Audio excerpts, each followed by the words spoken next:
Bonjour à tous et bienvenue à ce nouveau Good Morning Market. Nous sommes le mercredi 18 décembre 2019 et c'est donc le retour du risque politique qui refait surface avec notamment cette crainte de voir Boris Johnson prendre une décision ferme sur la période de transition pour le Brexit. Les indices européens ont donc marqué une pause et à noter également que la Chambre des représentants se réunira pour débattre concernant le vote de deux articles de mise en accusation avec pour objectif de destituer le président américain Donald Trump. Alors nous allons passer sur le calendrier économique du jour. Nous avons d'ores et déjà pris connaissance notamment de l'indice des prix à la production en Allemagne et du climat des affaires IFO, toujours en Allemagne. Alors le climat des affaires est ressorti supérieur aux attentes à 96,3 contre 95,5 attendus. Nous venons également de prendre connaissance des IPC au Royaume-Uni avec un IPC annuel ressorti à 1,5% contre 1,4% attendu, donc supérieur aux attentes, et un prix à la production corps donc ressorti en repli à moins 0,3% contre 0,1 attendu au Royaume-Uni. Nous prendrons donc connaissance par la suite de chiffres en provenance de la zone euro, donc les IPC, le corps, l'annuel et le mensuel de la zone euro à partir de 11 h du matin. Et l'après-midi, nous prendrons connaissance de données en provenance du Canada, donc je vais cocher immédiatement Canada afin que cela figure sur le calendrier économique. Donc l'indice des prix à la consommation au Canada à partir de 14 h 30, donc les IPC canadiens. Et également à noter, nous prendrons connaissance des stocks hebdomadaires de brut aux États-Unis à partir de 16 h 30.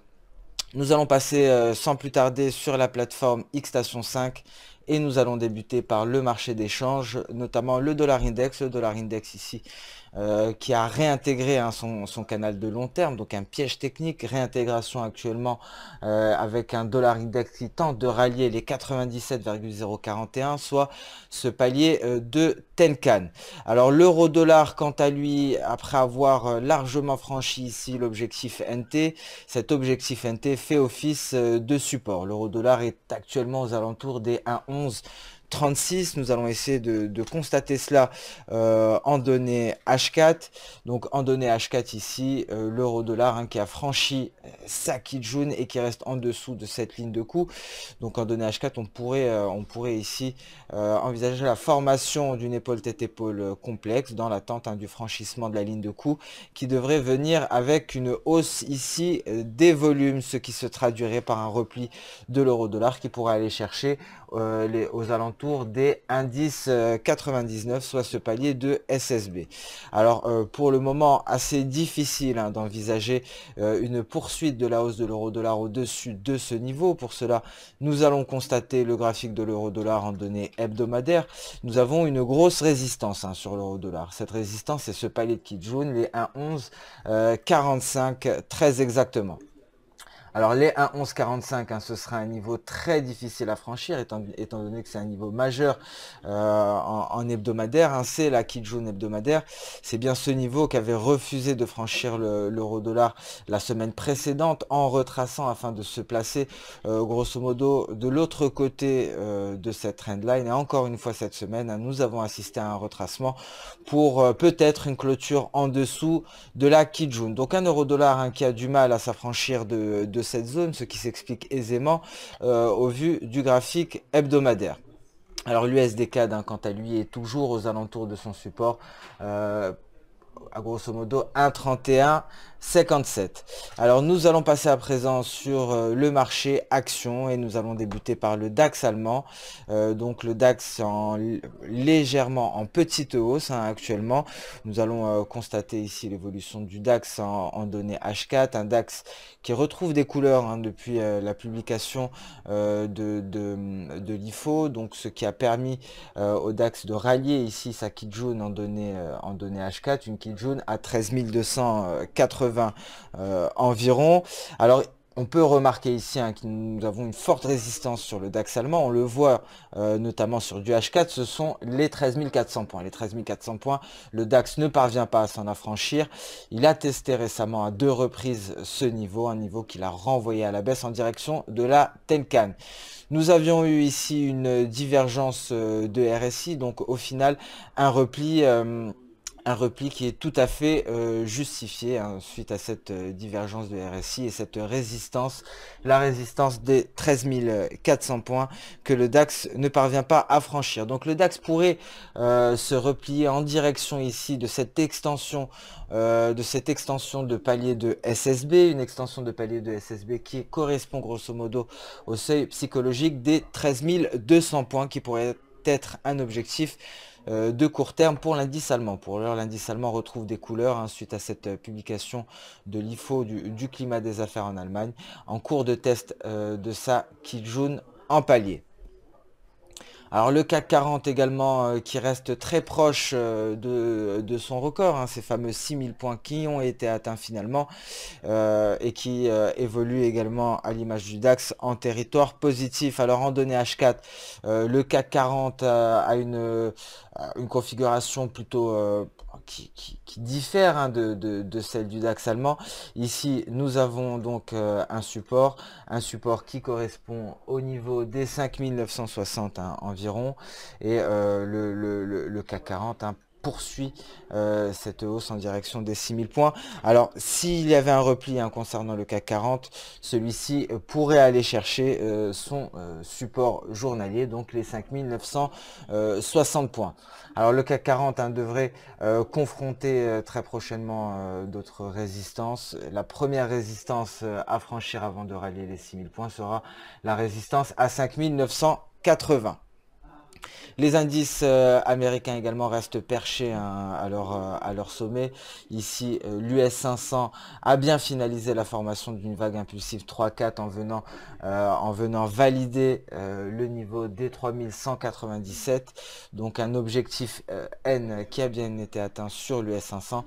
Si l'US 500 parvient à s'en affranchir, il pourrait très bien aller chercher ici les 3223 points, ce qui correspond à l'objectif E, donc la projection d'Osoda en E, ce qui serait le dernier objectif à atteindre pour le S&P 500. En revanche, si celui-ci se replie aujourd'hui, ce serait pour aller chercher son support à 3175 points. Donc ici, pour l'heure, une vague impulsive 3-4 qui semble finaliser après avoir atteint son objectif N et on pourrait assister à un repli en direction de V. Attention tout de même à tout franchissement de N qui pourrait permettre à l'US 500 d'aller rallier son dernier objectif aux alentours des 3225 points.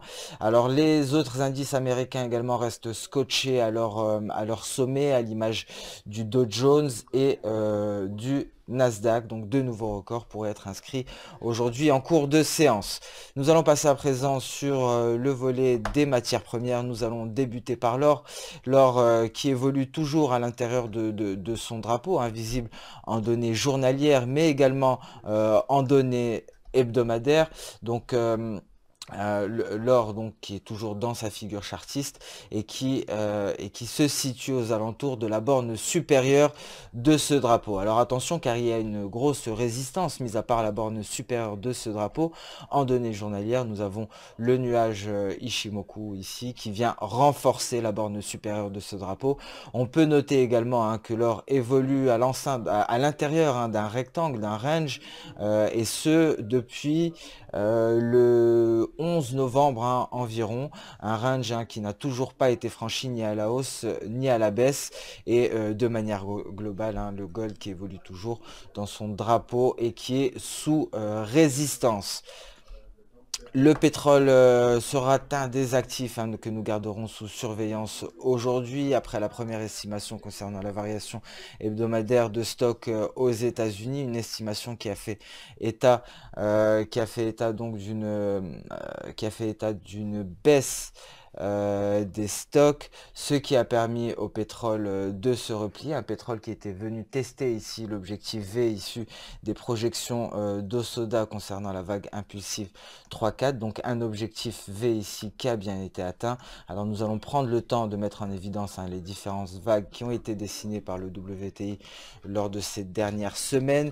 Donc nous avions eu une première vague impulsive 1-2, une vague corrective 2-3 et nous sommes sur la vague impulsive impulsive 3-4 qui nous a permis ici d'aboutir à notre objectif V. Alors assez difficile hein, d'imaginer le WTI aller au-delà de cet objectif V pour rallier même l'objectif E hein, qui n'est pas si loin que ça, qui est à 61,35 $. Mais pour l'heure, nous pouvons nous attendre à un repli du WTI après avoir atteint cet objectif V, un WTI qui pourrait se replier en direction de ce palier de Tenkan aux alentours des 59,35 $. Ça pourrait être un premier objectif à la baisse, un objectif intermédiaire avant de refranchir à la baisse ici l'objectif N aux alentours des 58,50 $. Alors seul le rapport officiel concernant la variation hebdomadaire des stocks de brut aux États-Unis permettrait au WTI de se replier en direction de sa Tenkan journalière qui plus est en palier. Attention tout de même, car si une baisse des stocks est annoncée, cela pourrait propulser les cours du WTI qui pourrait revenir tester ici l'objectif V et pourquoi pas aller rallier l'objectif E. Donc aujourd'hui, une volatilité attendue sur le WTI, c'est cette séance hein, qui pourrait mettre un terme à cette hausse des cours des pétroles, permettant ainsi au WTI d'aller rallier sa Tenkan dans un premier temps, avant de conclure et d'aller chercher sa Kijun. Alors le café qui ne parvient pas à s'éloigner de cet objectif E après une séance de mardi clairement baissière. Nous avions eu un franchissement évident de l'objectif E et la séance d'hier est venue semer le doute avec un café qui a clôturé aux alentours des 133 $, un café qui aujourd'hui est en petite hausse au-dessus de sa Tenkan mais également de l'objectif E.